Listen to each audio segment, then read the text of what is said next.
Now, say this numerical based on the Brewster law actually here.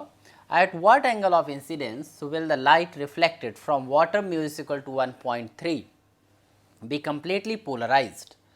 Does this angle depend on the wavelength of light?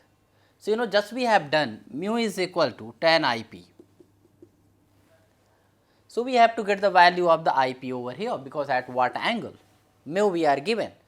Mu is equal to, we can write 1.3 is equal to tan IP, and this can be written 4 upon 3 is equal to here tan IP. So, IP is equal to tan inverse 1, that is a 4 upon 3, that can be written here, this 1 it is here, IP is equal to 53 degree. So, this is angle of polarization, or that is the Brewster angle is, that is 53 degree. But this angle depend on the wavelength? Yes, it depends on the wavelength, because that is depending on the refractive index. So, this angle depends on the wavelength of the light used.